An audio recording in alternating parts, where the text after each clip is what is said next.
আমাদের এই রাজনৈতিক দলগুলোকে ঐক্যবদ্ধভাবে কাজ করতে হবে। আমাদের যে কোনো একটি বিষয়ে থাকবে, থাকবে, কিন্তু দিন শেষে যেটা দেশের জন্য, দেশের মানুষের জন্য ঐক্যবদ্ধ হতে পারে। আমরা বিশ্বাস করি আমাদের এই রাজনৈতিক দলগুলোর মধ্যে যদি মিলিটার থাকে বাংলাদেশ রাজনীতি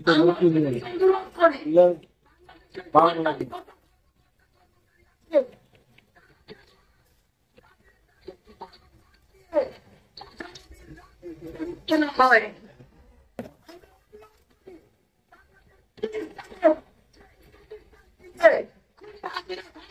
দিয়েছে যেন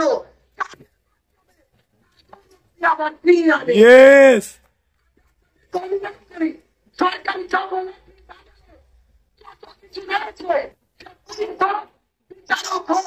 আমরা হোক, তারপরে জনগণ থেকে হাত থেকে ঘুষের টাকা নিবেন না।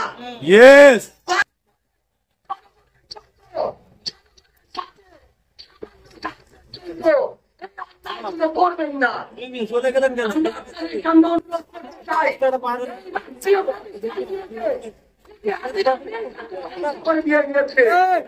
সকল রাজনৈতিক দলকে সংস্কার করতে হবে। সেই মানুষটি দেশ এবং মানুষের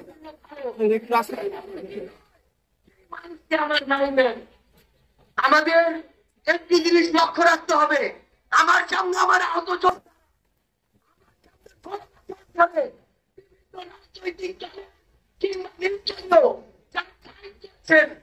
বসে আছেন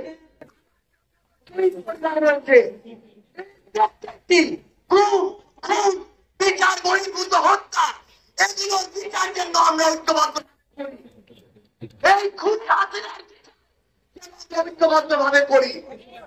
একটা জিনিস মনে রাখতে হবে, নিজেদের সামান্য স্বার্থের জন্য যেন কোন অপরাধী সামনা পেয়ে যায়, কোন অপরাধীর জন্য সুপারিশ দিয়ে আমরা যেন থানায় না যাই, কোন অপরাধীর জন্য সুপারিশ দিয়ে আমরা যেন কোন বিচারকের কাছে না যাই।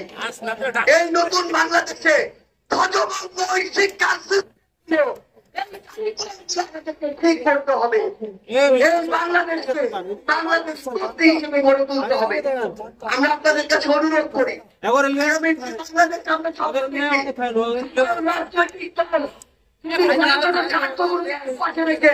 ঐক্যবদ্ধ ভাবে কাজ করি, করতে পারবো। এই মঞ্চ থেকে আমরা যেন এই শপথটুকু নিয়ে যাই, এই ছোট্ট জীবন সৃষ্টিকর্তা যাদেরকে গুরুত্বপূর্ণ এগুলো তাদের কাছে আমানত স্বরূপ। আমরা যেন এই ছোট্ট জীবনে এত বড় দায়িত্বের আমানত গুলো দয়া করে খেয়ানত না করি। আমরা আপনাদের কাছে অনুরোধ করি, আমাদের রাজনৈতিক দলগুলোর মধ্যে কেন্দ্র থেকে ওই একদম গ্রাম পর্যন্ত যেন নিজেদের ভিতরে সুস্থ একটি প্রতিযোগিতা হয়। দয়া করে যেন আমরা কাউকে প্রতিপক্ষ না মনে করি। আমরা যদি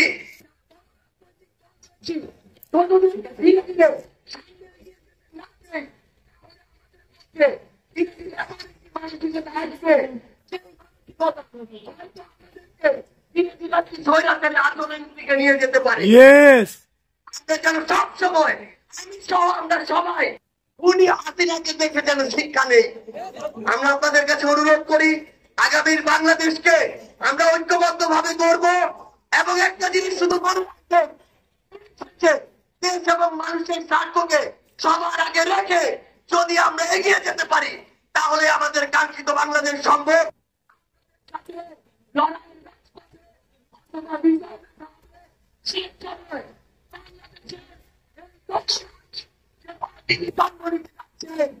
পার্টির সমর্থনে থাকবেন,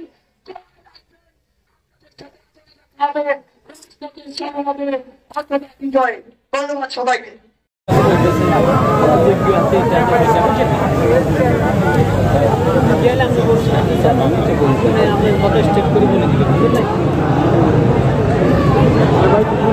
জামাল আছে না, জামাল দেখা হলে জামালরা বলে দিই, যাতে জামালরা স্যারের সাথে আলোচনা করাই দিয়েছে।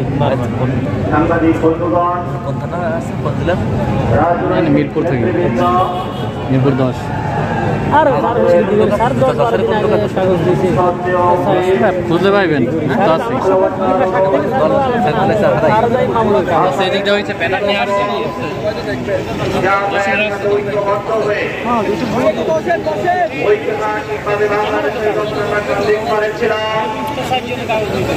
বাংলাদেশের মানুষ যখন মুক্তির অপেক্ষায় ছিল, আমরা আমাদের তাজা রক্ত ঢেলে দিয়ে একটি স্বাধীন বাংলা 34-এ প্রতিষ্ঠা করেছি। আমাদের ঐতিহাসিক বিজয়ের জন্য বাংলাদেশের আপনার জনগোষ্ঠী যারা রয়েছেন, বাংলাদেশের শিকড়ে বিদেশে এবং বিভিন্ন জায়গায় যারা রয়েছেন, অক্লান্ত পরিশ্রম করে জুলাই বিপ্লবে অংশগ্রহণ করে বাংলাদেশের স্বাধীনতার সুযোগকে নতুনভাবে অর্জিত করেছেন। আজকের এই ঐতিহাসিক আরেকটি সন্ধিক্ষণে আমরা এখানে একত্রিত হয়েছি। গত 15 বছরে যখন আমরা গণতন্ত্রের কথা বলেছি, আমাদেরকে গুম করা হয়েছে, আমাদেরকে খুন করা হয়েছে, বিভিন্ন রাজনৈতিক দলের নেতৃবৃন্দকে গ্রেপ্তার করা হয়েছে,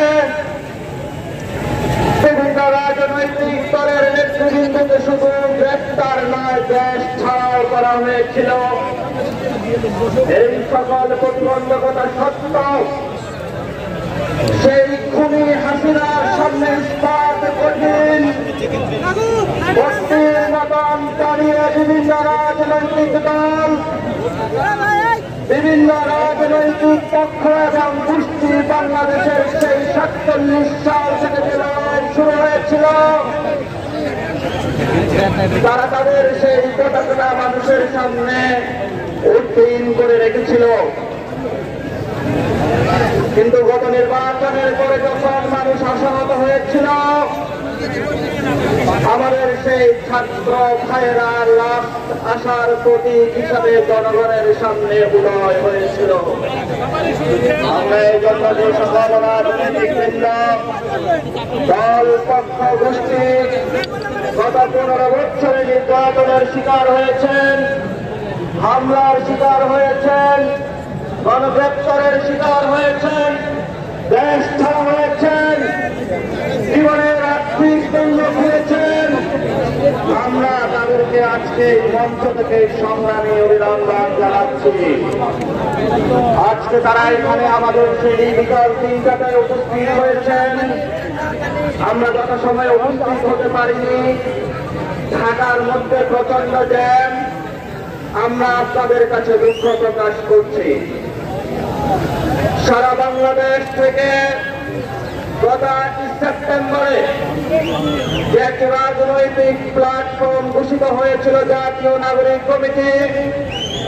জাতীয় নাগরিক কমিটির হাজার হাজার নেতৃবৃন্দ যারা এখানে গতকাল থেকে রওনা দিয়ে চট্টগ্রাম থেকে, রংপুর থেকে, সিলেট থেকে, খুলনা থেকে আজকের এই জনসমুদ্রে উপস্থিত হয়েছেন, আপনাদের এই কষ্টকে আমরা সেলুট করি। আপনাদেরকে আমরা কোনো টাকা পয়সা দিয়ে আনি নাই, আপনাদেরকে কোনো লোভে দেখিয়ে আজকে এই জনসমুদ্রে আমরা উপস্থিত করি নাই। কিন্তু আপনাদের সামনে আমরা একটি জিনিস দেখাতে সক্ষম হয়েছিলাম, সেই জিনিসটি হলো একটি নতুন বাংলাদেশের স্বপ্ন, নতুন বাংলাদেশের আশা, নতুন বাংলাদেশের জাগরণ। এই জাগরণে আজকে আপনারা ঐতিহাসিক পার্লামেন্টের সামনে উপস্থিত হয়েছেন। সেই পার্লামেন্টের সামনে থেকে ছাত্র জনতা ঐতিহাসিক 5ই অগস্টে শেখ হাসিনা এবং তার দোসরদেরকে এই দেশ থেকে পালাতে বাধ্য করেছিল। আমরা আজকে সেই ঐতিহাসিক একটি সময়ে এসে সে একই পার্লামেন্টের সামনে একটি রাজনৈতিক দলের ঘোষণার ধার প্রান্তে উপনীত হয়েছে। কেন এই ঐতিহাসিক ধার প্রান্তে উপনীত হয়েছে আমরা? কারণ গত 53 বছরে যে রাজনৈতিক ইনস্টিটিউশন গুলো রয়েছিল, স্টেটের ইনস্টিটিউশন গুলো রয়েছিল, কোন সিস্টেম কাজ করছে না বর্তমানে। এমন অবস্থায় ছাত্র তরুণদের একটি রাজনৈতিক বাংলাদেশের অপরিহার্য বিষয় হয়ে দাঁড়িয়েছে। এখানে আমাদের অগ্রাধিকারে রয়েছেন বিভিন্ন দলের নেতৃবৃন্দ। আপনারা জানেন এই বাচ্চাগুলা যখন রাজপথে রক্ত দিয়েছিল, 72 সালের সেই সংবিধান বাচ্চাগুলার রক্ত বা জান কোরবানিকে কোনোভাবে ফেরাতে পারে নাই। এই মানুষগুলো যখন রাজপথে রক্ত দিয়েছিল, বাংলাদেশে যে সিস্টেম গুলো রয়েছে সেই আমাদের ভাইদের বুকের উপর পুলিশের গুলিতে জঞ্জার হয়েছিল তাদের বুকগুলো। এমন কোন রাষ্ট্রীয় প্রতিষ্ঠান বাংলাদেশের বাকি ছিল না যে একটি প্রতিষ্ঠান আমাদেরকে ভাইদেরকে রক্ষা করতে পেরেছিল। এই জন্য আমরা আজকে এই রবীন্দ্রক্ষণ সংরক্ষণে দাঁড়িয়ে সকল শহীদদের ফ্যামিলিদের উপস্থিতিতে, আহতদের উপস্থিতিতে, রাজনৈতিক নেতৃবৃন্দের উপস্থিতিতে, কূটনৈতিক উপস্থিতিতে, সারা বাংলাদেশের বৈষম্য বিরোধী ছাত্র আন্দোলন এবং জাতীয় নাগরিক কমিটির যোদ্ধাদের উপস্থিতিতে একটি সন্ধ্যার মহত্তরক্ষণ উপস্থিতিতে আমরা একটু পরে একটি রাজনৈতিক দল ঘোষণা করতে যাচ্ছি।